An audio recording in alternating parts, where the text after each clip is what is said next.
আমি আমার স্ত্রী সহ আমরা বাথরুমে ঢুকিয়ে যাই, অনেকক্ষণ ছিলাম, প্রায় 5 ঘন্টা। তারপর একটা পর্যায়ে এরা তো ওই বাথরুমের ভিতর সেখানেও কম। সম্মানিত দর্শক শ্রোতা, আসসালামু আলাইকুম। আজকে এমন একটি ঘটনা শুনবো, এটা কখনো আমরা কল্পনা করতে পারি না, যে ওবায়দুল কাদেরকে নিয়ে অনেক টহল হয়েছে, যে ওবায়দুল কাদের কিভাবে দেশ থেকে পালিয়ে গেল। অনেকে বলেছেন যে সিলেট দিয়ে পালিয়ে গেছে, বিভিন্ন সময় বিভিন্ন সংবাদ আমরা শুনতে পেরেছি। আজকে এমন একটি ভয়ঙ্কর পরিস্থিতিতে ওবায়দুল কাদের কিভাবে নিজেকে বাঁচাতে পেরেছে, ওনাকে কারা বাঁচিয়ে দিয়েছে, আজকের এই সাক্ষাৎকারে ওবায়দুল কাদের উনি সব কথা তুলে ধরেছেন। যেখানে সাবেক সেতু মন্ত্রী এবং আওয়ামী লীগের সেক্রেটারি ওবায়দুল কাদের বাঁচার কোনো কথাই ছিল না, ছাত্র জনতাদের হাতে পড়েছে। অবশেষে সেই ছাত্র জনতারই তাকে বাঁচিয়ে দিয়েছে এবং ট্যাক্সি করে অসুস্থতা সাজিয়ে পার করে দিয়েছে। বিভিন্ন চেকপোস্ট বলেছে চাচা চাচি অসুস্থ, তাদেরকে নিয়ে হাসপাতালে যাচ্ছি। যেদিন সাবেক প্রধানমন্ত্রী শেখ হাসিনা পদত্যাগ করে পালিয়ে গেছেন, সেদিন ওবায়দুল কাদের নিজের বাসা ছেড়ে অন্য একটি বাসায় গিয়ে আশ্রয় নিয়েছেন। সেখানে যে ওবায়দুল কাদের আশ্রয় নিয়েছেন কেউ জানতো না, ছাত্র জনতাও এই ব্যাপারে কিছুই জানতো না। ওবায়দুল কাদের সাহেবের বাড়িতে তারা আক্রমণ চালিয়েছে, ভাঙচুর চালিয়েছে, লুটপাট চালিয়েছে। উনি খালি দেখতেছেন, শুনতেছেন। অবশেষে ওবায়দুল কাদের যে বাসায় আশ্রয় নিয়েছেন সেই বাসায় গিয়ে আক্রমণ লুটপাট করা শুরু করেছে। ওবায়দুল কাদের তখন ওই বাসার বাথরুমের ভিতরে গিয়ে পালিয়েছিলেন ওবায়দুল কাদের এবং ওবায়দুল কাদেরের স্ত্রী। অবশেষে সেই বাড়িতেও ছাত্র জনতা গিয়ে আক্রমণ করা শুরু করেছে, ভাঙচুর করা শুরু করেছে, লুটপাট করা শুরু করেছে। সেই মুহূর্তে ওবায়দুল কাদের সাহেবের স্ত্রী বাথরুমের দরজায় দাঁড়িয়েছিল। তখন উনি বললেন ওবায়দুল কাদের সাহেব অসুস্থ, উনি এখানে আছে। তখন সেই ছাত্র জনতা বাথরুমে ঢুকে পড়েছে। সেখানে গিয়ে তাকে দেখে কি বলবে যে আপনি এখানে, শেখ হাসিনা তো পালিয়ে গেছে। ছাত্র জনতারা কি করলো, ওনার সাথে প্রথম যে আচরণটা করেছিল সে আচরণ অনুযায়ী উনি বাঁচার কোনো কথাই ছিল না। কেউ বলতেছে সেনাবাহিনীর হাতে তুলে দিবে, আবার কেউ বলতেছে ছাত্র জনতার হাতে তুলে দিবে। অবশেষে তারা তাদেরকে সেফ দিয়ে বাঁচিয়ে দিয়েছে। আজকে ওবায়দুল কাদের সাহেবের যে সাক্ষাৎকারটি, এই সাক্ষাৎকারটি আপনারা দেখলেই বুঝতে পারবেন ওনার জীবনের যে একটা ভয়ঙ্কর পরিণতি হয়েছে, ওনাকে কিভাবে বাঁচিয়ে দেওয়া হয়েছে, সম্পূর্ণ আজকের এই সাক্ষাৎকারে শুনতে পারবেন। তাহলে বেশি কথা না বলে সাক্ষাৎকারটি শুনে দেখুন উনি কি বলছেন। আমি খুবই ভাগ্যবান, সেদিন আমার বেঁচে থাকার কথা ছিল। আচ্ছা, মৃত্যু থেকে অনেক কাছে ছিলাম। আচ্ছা, আমি আমারই সংসদ এলাকায়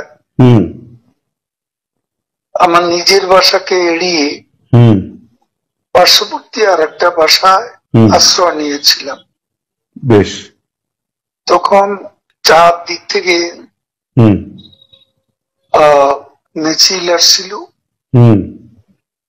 এটা আসলে ছিল প্রধানমন্ত্রী গণভবন কেন্দ্রিক, এবং এটা আমরা অবাক হলাম যে সংসদ এলাকাতেও এটা ছড়িয়ে পড়ে, এবং একটা লুটপাটের যে লুম্পেন স্টাইলের কতগুলো ঘটনা ঘটে, এবং সেখানে বিভিন্ন ধরনের লোক আসে, এবং এদের মধ্যে বেশিরভাগই মনে হয়েছে এটা কোন রাজনৈতিক অভ্যুত্থান, এটা লুটপাটের অভ্যুত্থান।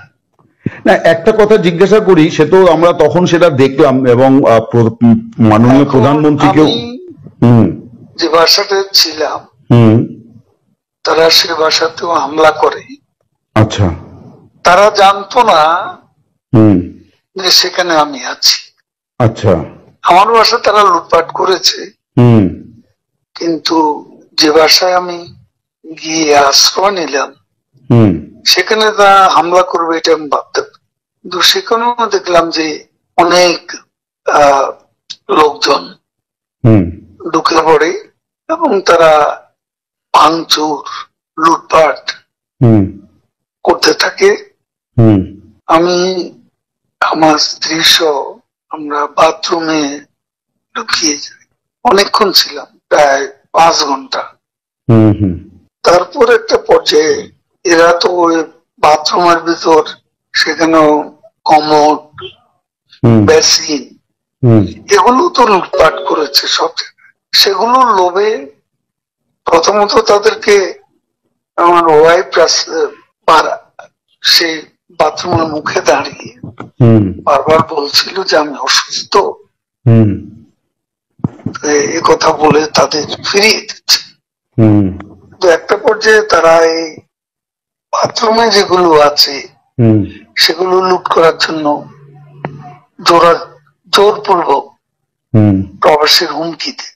তো সে সময় আমার ওয়াইফ জিজ্ঞেস করে যে কি করবো, হুম। খুলে দেওয়া যা হবে। তারপরে 7-8 জন ছেলে ঢুকলো, তার খুবই আক্রমণাত্মক দৃষ্টিভঙ্গি মনোভঙ্গি নিয়ে। তখন হঠাৎ তারা আমার দিকে তাকায়, আমার দিকে তাকিয়ে আপনি নেত্রী চলে গেল, আপনি জাননি কেন? আমি কিছু বলছিলাম। তারপরে এই ছেলেদের মধ্যে কি ভাবের উদয় হয়েছে জানি না, তারা আমাকে বলে আপনার ছবি তুলবো। তারপর আমার ছবি তুলতে শুরু করলো, সেলফি নিচ্ছিল, ছবি তুলছিল। এরা ছাত্ররা অনেকে আমাকে চেনে, তো কি কারণে তারা তখন আক্রমণাত্মক যে মনোভাবটা ছিল সেটা নিমেষে শীতল হয়ে গেল। এরা ঠান্ডা মাজাজে তখন কথা বলছিল। এদের মধ্যে আবার এক পর্যায়ে একটা গ্রুপ তারা চেয়েছিল আমাকে রাস্তায় সেনাবাহিনী হাতে তুলে দিতে, কেউ কেউ আবার এটাও চেয়েছিল যে জনতার হাতে তুলে দিতে। এটা অবশ্যই তখন একটা মানসিক ভাবে ভেতরে ভেতরে ভেঙে পড়েছিলাম। এরপর এরা এদের একটা শার্ট, এদের ওই ব্যাজ, লাল পতাকা শোভিত ব্যাজ লাগিয়ে আবার কালো একটা মুখে একটা মাস্ক দিয়ে আমাকে হাঁটতে হাঁটতে সংসদ এলাকা থেকে বড় রাস্তা, গণভবন অভিমুখী রাস্তা, ওখানে নিয়ে যায়। ওখানে নিয়ে হঠাৎ করে থেকে একটা ট্যাক্সি আসে, একটা ইজি বাইক, সেটা খালি ছিল, ওখানে কোনো গাড়ি ঘোড়া কিছু ছিল না। ওটা হঠাৎ করে কেন যেন এসে পড়ল, হয়তো আমার ভাগ্য। এরা দুজনে আমাকে নিয়ে, আমার ওয়াইফকে নিয়ে ওটাতে উঠলো আর বলতে লাগলো, ওতে তো অসংখ্য মানুষ, চেক আপ সব জায়গায়। এরা বলতে লাগলো যে আমাদের চাচা চাচি অসুস্থ, হাসপাতালে নিচ্ছি, ডিস্টার্ব করবে না। এই করে করে নিয়ে গেল একটা অনেক দূরে একটা জায়গা।